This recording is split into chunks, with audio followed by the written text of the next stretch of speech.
UPSC ने 2019 में हमसे पूछा पूछा अटल इनोवेशन मिशन के बारे में। भाई ये नीति आयोग का है, जहाँ भी इनोवेशन का नाम आया ना नीति नीति आयोग भर दो, जहाँ भी कोई है ना नीति आयोग का है। अब ये इसने हमसे पूछा 2017 में हमसे पूछा which of the following statement is are correct regarding Smart India Hackathon. ये मैंने ये पीवाईक्यू मैंने इकोनॉमिक्स में ही पढ़ा था। इट प्रोग्राम एम टू, देखो ये जो है ना, जैसे एक्सट्रीम स्टेटमेंट है। मैं एक बताऊँ, जो फैक्ट दे रखा है भाई, जो फैक्ट दे रखा है, जो वन लाइनर है, उसमें आप उसमें तो आप क्या ही कर सकते हो, पर जो स्टेटमेंट थोड़ा खुला दे रखी है ना, थोड़ा एक्सप्लेन कर रहा है, यूपीएससी चाहता है हम उसे ठीक करें भाई। यूपीएससी ये हमें ये मान लो वो चाहता है, वो हमें कोई ना कोई लोप होल देगा।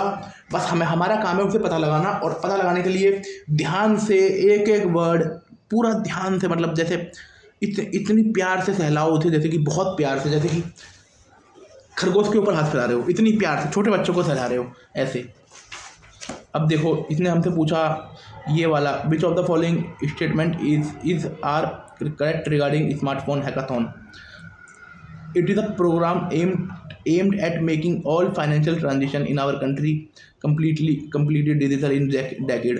भाई 2017 क्या 2050 में सरकार का लक्ष्य नहीं होगा ये, मेकिंग ऑल फाइनेंशियल ट्रांजेक्शन। जैसे ही आप इसे काटोगे ना, जैसे ही आपने इसे काटा तो आपकी दो स्टेटमेंट कट गई, ऑफ दो स्टेटमेंट कट गई।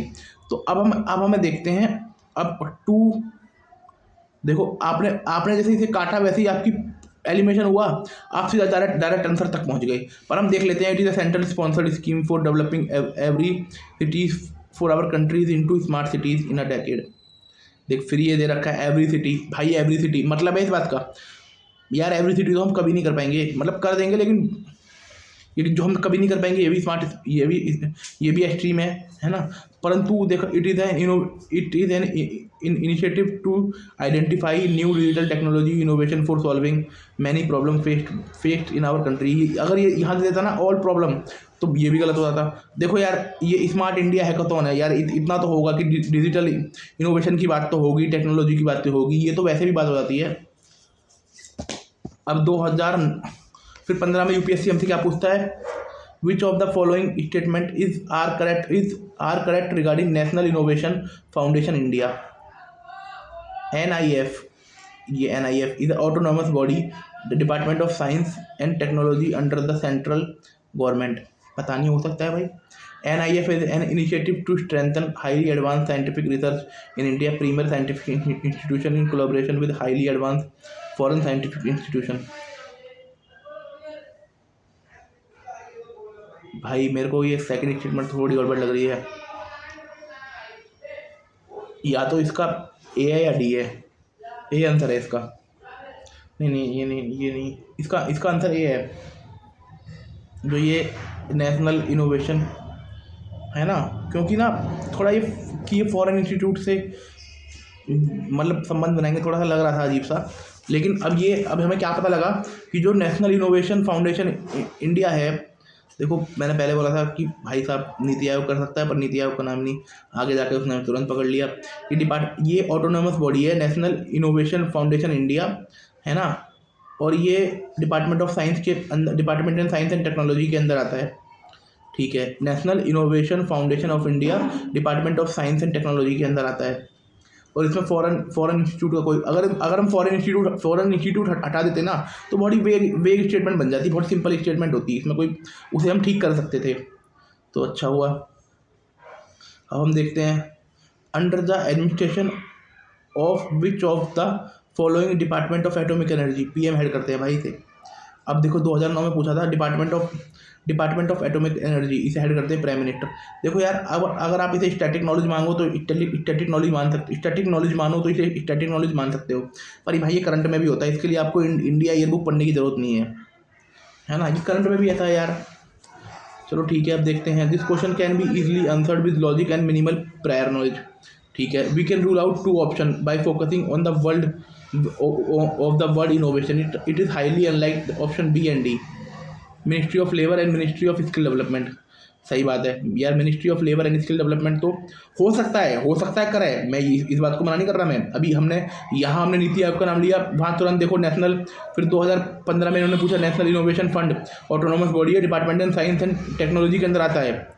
पर यार स्किल डेवलपमेंट अटल इनोवेशन से इनोवेशन ये क्यों करेंगे सरकार या पीएम या मिनिस्ट्री बोलेगी नहीं यार भाई तुम्हारा क्या काम है, तो इन दोनों को हटा दो आप। मिनिस्ट्री ऑफ स्किल तो कर भी सकती है लेकिन ये हटा दो। अब department and science and technology का आगे देखते हैं। This is because the innovation can be focused on department of ministry, focusing technology, science, and something like that. Further example, knowledge about Atal Innovation Mission is enough. Department of Science and Technology focus on pure science and research rather than implementing nationwide innovation program in school and industries. ये कोई मुझे बना नहीं। अटल innovation mission NITI Aayog ने 2015 में शुरू किया था, 2019 में पूछा यूपीएससी ने, सोचो कितना लेट जाके पूछा। It's aim to create and promote in ecosystem of innovation. मेन काम है भाई इकोसिस्टम क्रिएट करना इनोवेशन का, and as well as entrepreneurship across school, college, industries and research institution. देखो एक बात मैं बताऊँ, कोई चीज़ हो जाती है बस आप उसके बारे में बात करना शुरू कर दो ना, वो अपने आप हो जाएगी, अपने आप हो जाएगी, ऐसा कोई सीन नहीं है।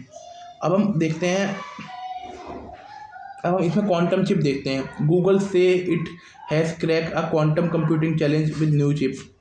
देख लीजिए, गूगल अनवील्ड विलो। अब विलो क्या है, विलो खबरों में पूछेगा विलो क्या है। विलो एक चिप है, रिलेटेड क्वांटम चिप। विलो क्या है ये पूछेगा, अमेजोन की चिप है। हो सकता है लोग ठीक कर दे भाई, क्योंकि क्वांटम कंप्यूटिंग में या क्लाउड कंप्यूटिंग में अमेजोन आगे है। ये इट रिलेटेड क्वांटम चिप है ना, marking a major milestone in the development of quantum computing. Google ने भाई चिप बनाई है विलो, जो क्वांटम कंप्यूटर में मतलब रोला पा देगी। अब ये देखते हैं, इसका फ्यूचर देखते हैं विलो चिप की, विलो क्वांटम चिप की। भाई इतना तो डीप नहीं पूछेगा, लेकिन पढ़ने में क्या जा रहा है, performance on random circuit sampling benchmark. अब ये रैंडम सर्किट सैम्पलिंग बेंचमार्क,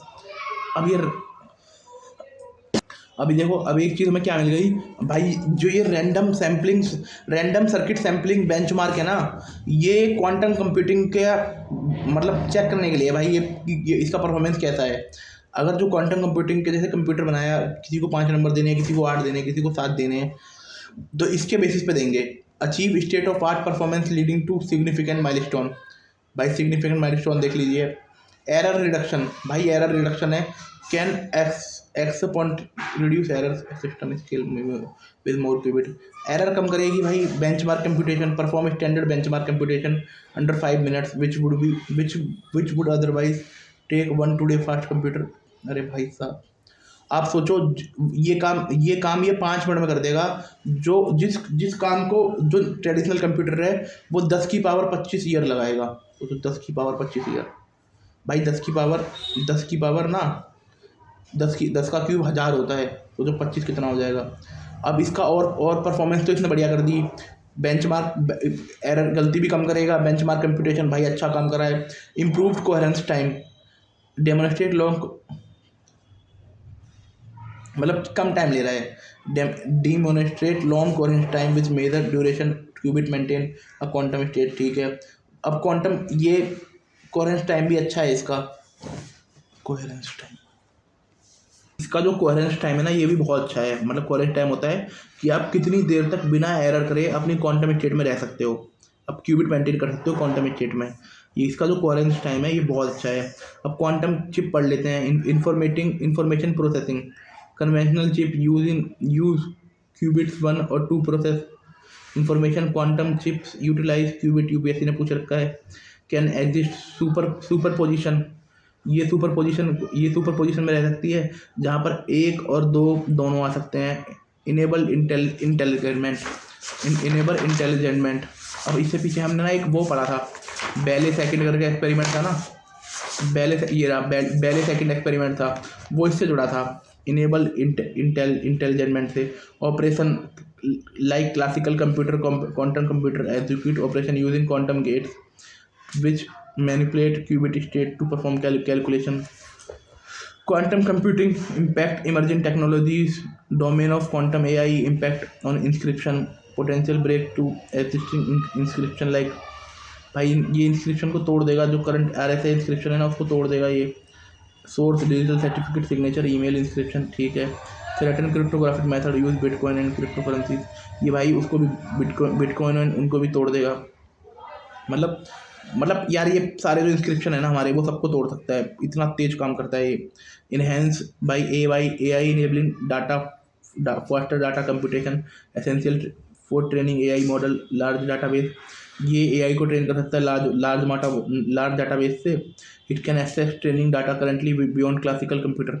इसके पास वो डाटा है जो अभी क्लासिकल कंप्यूटर के पास नहीं है। अब चैलेंज देख लीजिए इसे, fragile quantum state, qubits are highly sensitive and collapse during minor disturbance affecting scalability। भाई बहुत सॉफ्ट होते हैं, बहुत सेंसिटिव होते हैं, कोलैप्स होने का डर रहता है। Noise of qubit are prone to interfere leading to information loss and inefficiency during million of redundant. देखो नोज ऑफ क्यूबिट का मतलब है कि क्यूबिट के सिग्नल में गलती या डिस्टर्बेंस आना, ठीक है, जिससे उसका डाटा बिगड़ जाता है। ये नोज ऑफ क्यूबिट को एक्यूरेट रिजल्ट देने से रोकता है। और नोज ऑफ क्यूबिट कब होता है? जब टेम्परेचर, रेडिएशन या मैग्नेटिक फील्ड का डिस्टर्बेंस होता है। भाई बहुत सेंसिटिव है, देखा ना ऊपर दे रखा है। या फिर कोहेरेंस टाइम ख़त्म होने के बाद क्यूबिट अपना स्टेट खो देता है। जितना कोहेरेंस टाइम ज़्यादा होगा तभी तो उतना बढ़िया है। टेम्परेचर डिपेंडेंसी, भाई एब्सोल्यूट जीरो टेम्परेचर चाहिए आपको, है ना। High cost, quantum expensive complex control system and collectable level. इसका हाई मतलब एक्सपेंसिव है भाई यार, ये सोचो इतनी सारी चीज़ें हैं, फर्जाइल स्टेट में है और नोज ऑफ क्यूबिट है, टेम्परेचर डिपेंडेंसी है, तो मतलब हाई कॉस्ट है भाई संभालने की।